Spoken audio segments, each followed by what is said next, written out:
Now, this is one area that much less is generally known about than conventional or traditional crime. It has been relatively ignored by the mass media. For example, it tends to be underreported in comparison with conventional crime in news broadcasts, and in crime serials and films and so on. They very rarely deal with corporate crime.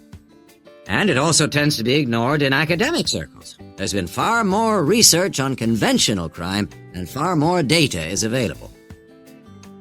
There are several reasons for this lack of interest in corporate crime compared with other types of crime. It's often very complex, whereas with conventional crime, it's usually possible to follow what's going on without specialist knowledge. As well as this, whereas conventional crime usually has a lot of human interest, corporate crime often has much less. The third reason, and possibly the most significant one, is that very often the victims are unaware. They think their misfortune is an accident, or that it's the fault of no one in particular. They're unaware that they've been victims of a crime.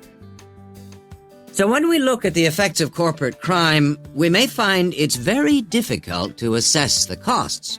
But these costs can be very considerable in both their economic and social aspects. Let's look at the economic costs first.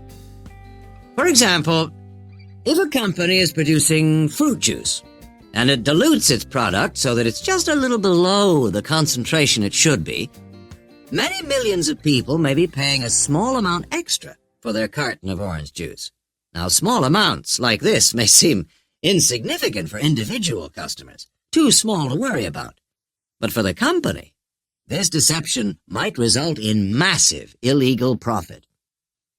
However, all studies of corporate crime agree that the individuals are in fact deprived of far more money by such crime than they are by conventional crime like robbery and theft. Wow!